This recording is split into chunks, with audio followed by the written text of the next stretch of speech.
Assalamualaikum warahmatullahi wabarakatuh. Hello po mga kapatid. So ito po ang continue ng ating topic tungkol sa al-fa'lu al-mudari'u. Al-fa'lu al-mudari'u. So tatalakayin natin at bibigyan natin ng kahulugan yung mga alamatul mudari' na nabanggit natin sa ating mga previous na topic. So ganun pa rin ang topic natin ay tungkol sa al-fa'lu al-mudari'u. Nang ibig sabihin po ay present tense. So, yung kasalukuyang yung action po. O, mangyayari siya pagkatapos ng mga ilang minuto. So, ito po, present tense, al-fa'lu al-mudari. So, yun po ang topic natin. So, nabanggit natin yung al-fa'lu al-mudari na meron siyang mga senyales. Alamatul mudari. Yun ang tinatawag na alamatul mudari na ibig sabihin ay sign na ang PL na yan, yung action na yan ay mudari. So, nabanggit natin ito sa mga previous nating mga topic, ito, nabanggit natin ito, at nabanggit natin ito, at nabigyan natin ng mga example, at ito din nabanggit natin at nabigyan natin ng example. So, dito naman tayo sa panghuling topic natin, yung ta, yung alphabet na ta. So, ito po, yung ta na yan ay ginagamit sa dalawang klase, dalawa. Either, ginagamit sa lil mukhatab na panglalaki, at lil ghaiba sa pangbabae na al-muannath na pangbabae. So, bibigyan natin ng kahulugan ang bawat isa dito upang maliwanag sa atin na bakit ito ay ginamit siya sa sa mukhataba, lil mukhataba na panglalaki at lil ghaiba na al-muannas. Lil mukhatab yung mismong tao na kakausapin mo na nasa unahan mo. Ibig sabihin, nakipag-usap ka sa tao na sa harapan mo. Lil ghaiba yung meron kang kinausap na second person pero yung pinag-uusapan nyo ay third person. So ito po yung lil ghaiba na pangbabae, al-muannath na pangbabae. So unang-una dito po tayo sa al-mukhatab. No, bibigyan natin ng example at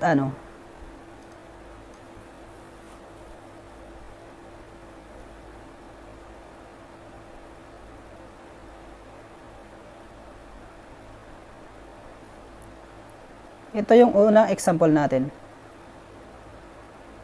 Na lil mukhatab na al-mudhakkar.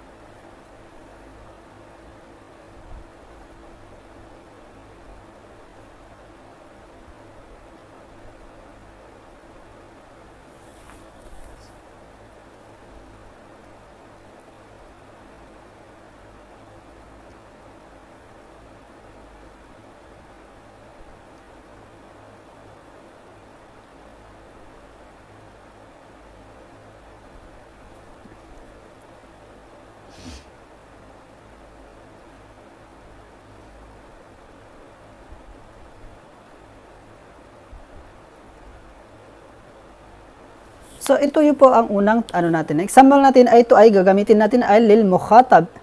Ibig sabihin ay panglalaki po ito. Lil mukhatab al-mudhakkar na panglalaki. So, yung kausap mo al-mukhatab, pag sinabing mukhatab, yung mismong kausap mo na sa harapan mo. So, ito po ang bibigyan natin ng example. So, ito na po yun. So, tulad ng binanggit natin, ang ating main topic dito na tinatawag na al-fa'lul al-mudari. Ito na yun. So, pumasok ito, yung ito mismo, ito na po yun sa dulo. Dahil ang origin ng ating letra ay tatlo lang. Ito, at saka ito. So, pinasok natin itong ta, ito na yun, ito. Para malalaman natin ang PL na ito, ang action na ito ay al-fa'lul mudari. So, babasahin natin at bibigyan natin ng kahulugan. Tusafiru gadan fis sabah. Tusafiru gadan fis sabah. Tusafiru gadan fis sabah. Ibig sabihin ay, magta-travel ka bukas sa umaga, fis sabah, in the morning. Ibig sabihin ay, magta-travel ka o aalis ka, tusafiru, magta-travel ka bukas ng umaga, in the morning. Tusafiru. Ibig sabihin ay, mayroon kang kausap nasa unahan mo, nasa front mo yung kausap mo. Nasasabihin mo siya na, parang tatanungin mo siya, na tusafiru gadan, ibig sabihin ay magta-travel ka, aalis ka, magta-travel ka bukas, gadan, fis sabah, sa umaga, in the early morning, no? So, yun ito po ay, ito ang pang mukhatab, no? Mukhatab na sinasabi. So, tusafiru gadan fi sabah. So, magta-travel ka bukas sa umaga o in the early morning. So, ito po ay pang isang tao po ito. Pang isang tao na yung kausap mo ay isang tao lang na sa harapan mo. So, ito po, tusafiru, pang isang tao lang, tusafiru gadan fi sabah. Ibig sabihin, mag-travel ka bukas sa umaga, no? Tusafiru gadan fi sabah, in the early morning. So, ito po ay pang isang tao. So, paano naman natin gagawin para sa pangalawang tao? Ibig sabihin ay dalawang tao ang nasa harapan mo. So, paano natin gagawan ng jumla? Gagawan natin ng no?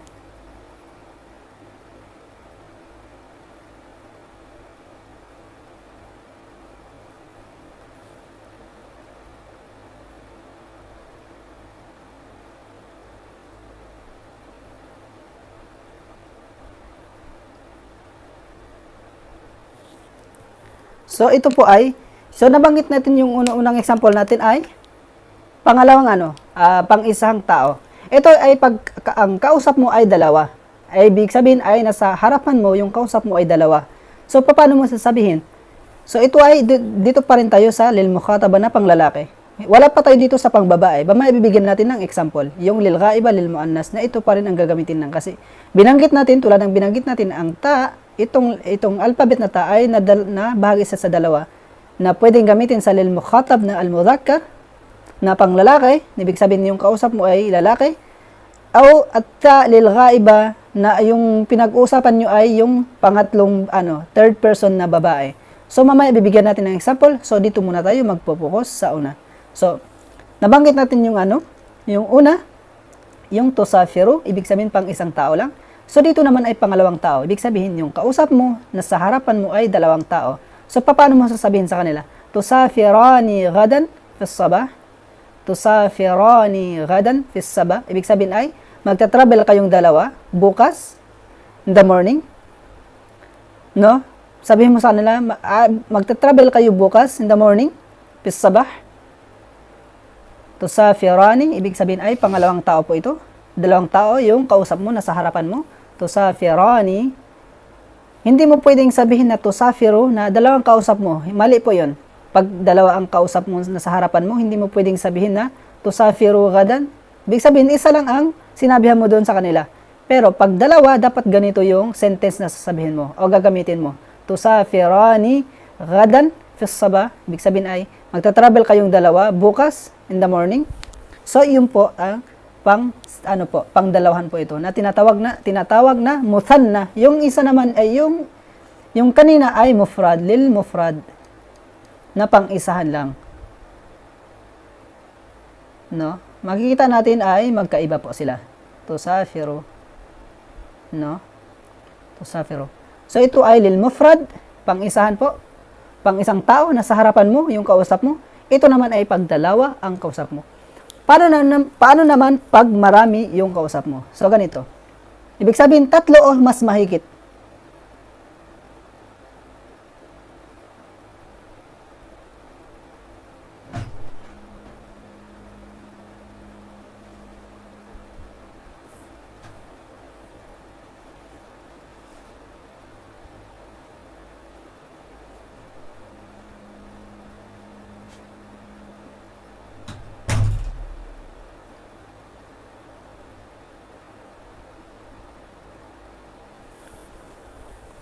So, ito ay pang-isahan.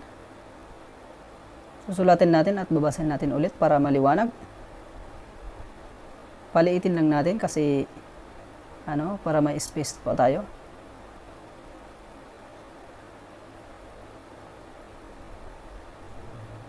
Sorry. Yan.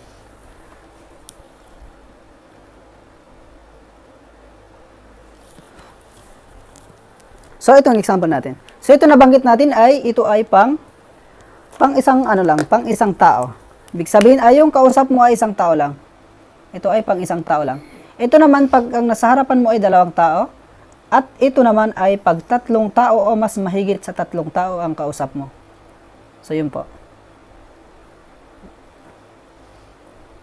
Ito ay para sa pang isang tao lang.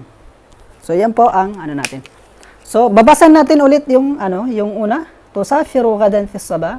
Ibig sabihin, isang tao lang yung kausap mo na sa harapan mo ay lalaki. Lalaki po, dito tayo magpupokus sa al-mukhatab. Mamaya na tayo dito, bibigyan natin ng example yan. Tusafiru gadan fi sabah ay magta-travel ka bukas in the morning. So, yun ay pang isang tusafiru, ibig sabihin ay magta-travel ka gadan bukas fi sabah in the early morning.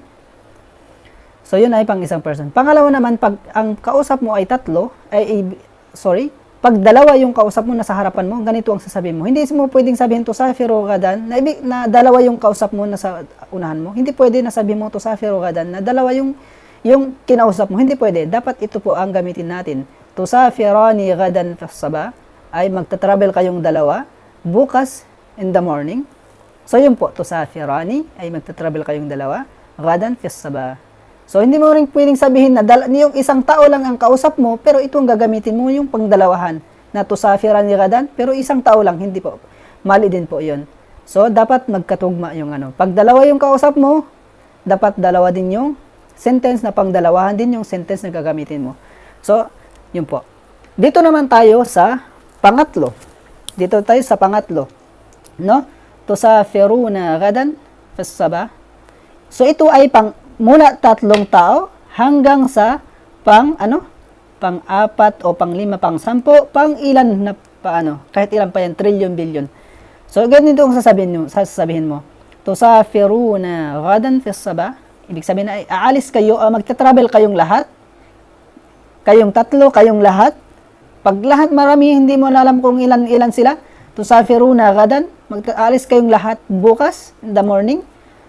Pero pag tatlo, sabihin mo, tusafiru na gadan, magta-travel kayong tatlo, ibig sabihin ay, nag-uumpisa sa tatlo pataas, hindi po patatlo pababa. Hindi. Mayroon tayong pangdalawahan, mayroon tayong pang-isahan. So, itong tatlo pataas. Tusafiru na gadan, ibig sabihin, pag tatlo lang kausap mo sa harapan mo, sasabihin mo, tusafiru na gadan, maalis kayo, magta-travel kayo bukas, kayong tatlo bukas, sa sabah, in the morning. No, yun itong sasabihin mo. Tusafiruna gadan fi sabah, alis kayong lahat. Ibig sabihin, magta-travel kayong tatlo bukas, gadan bukas, fi sabah, in the morning. So, yun po. Hindi mo pwedeng gagamitin itong tusafiruna na pagkausap mo ay dalawang tao. Hindi pwede. Mali po yun.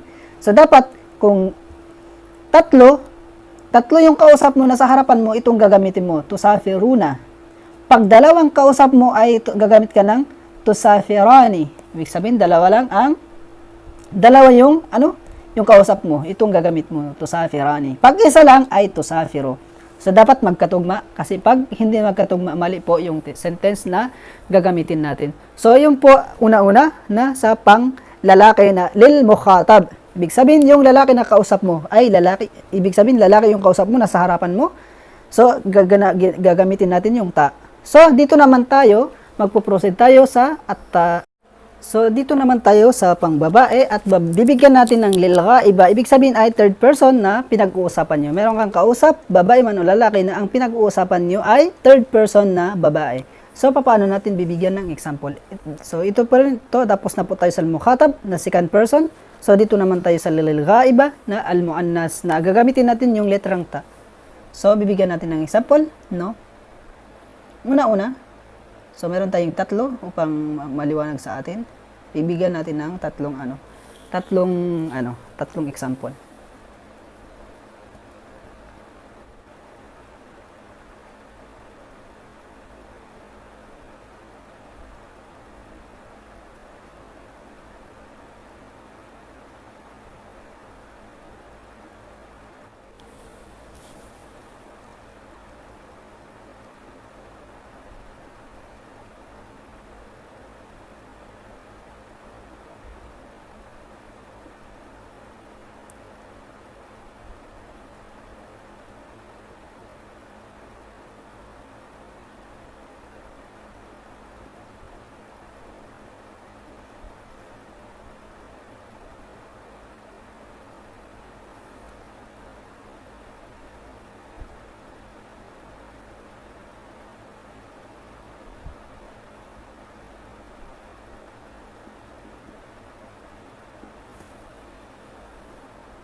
So yun po ang ano natin, ang example natin, no? Ang example natin na atta lil ghaiba para sa pangbabae. Atta na pangbabae. So babanggitin natin at ito ang example natin. So unang-una, dito tayo sa lil mufrad. Ibig sabihin ay isang babae lang pinag-uusapan nyo. Yung third na person na babae na wala dyan, na pinag-uusapan ninyo, na lil ghaiba. Ibig sabihin ng lil ghaiba, wala dyan. Ibig sabihin hindi siya present sa pinag-uusapan nyo. Ibig sabihin nasa ibang lugar siya, pero pinag-uusapan nyo, na lil muannas. So nabanggit na natin ito kanina, meron na ito yung example. So dito tayo. Dito tayo muna magpo-focus, no? So alisin na natin ito. Alisin natin yan. So dito tayo magpo-focus. So yan ang example natin at babasahin natin at bibigyan natin ng kahulugan. Tulad din ng binanggit natin doon sa panglalaki. Na ito ay, tulad ng sinabi ko, ay ito ay para sa pangbabae na third person na al-ghaib. Na ibig sabihin wala dyan sa pinag-uusapan nyo. Meron kang kausap, pero yung pinag-uusapan nyo na third person ay babae. So paano natin babasahin at bibigyan natin ng kahulugan? Tadhabul bintu ila abiha. Tadhabul bintu ila abiha. No? Anong ibig sabihin? Tadhabu al-bintu. Ibig sabihin ay pumunta ang batang babae, al-bintu, ila abiha. Papunta sa kanyang tatay. Yung ha ay babalik doon sa albin. Dahil babae ang pinag-usapan dapat ha din. Kasi may pinagkaiba, meron tayong tinatawag na hi. Yun, ito ay senyales na panglalaki. At ito naman ay senyales na pangbabae. So, nabanggit natin ito, ang pinagkaibahan doon sa mga previous na ating mga topic. So, babasan natin ulit. Tadhabu al-bintu ila abiha. Ibig sabihin ay, pupunta ang batang babae. Ibig sabihin, isang batang babae lang. Dahil ito, tadhabu, ay pang, singular. Ibig sabihin, pang isang babae lang. So, al-bintu ay isang babae din. Tadhabu al-bintu ila abiha. Ibig sabihin ay pupunta ang batang babae ila abiha. Papunta sa kanyang tatay. So yun po ang unang example natin. Ito ay para sa pang isang tao lang na pinag-usapan natin na third person na isang tao na babae. Na albinto, yun na yung batang babae na pinag-usapan natin ay isa lang. Pag naman dalawa ang pinag-usapan natin. So ganito po. Ito ay para sa isang tao. Dalawang tao. Ito naman 3, 2, kahit ilan na. So, yun po. Dito tayo sa pangalawa. Al-bintan.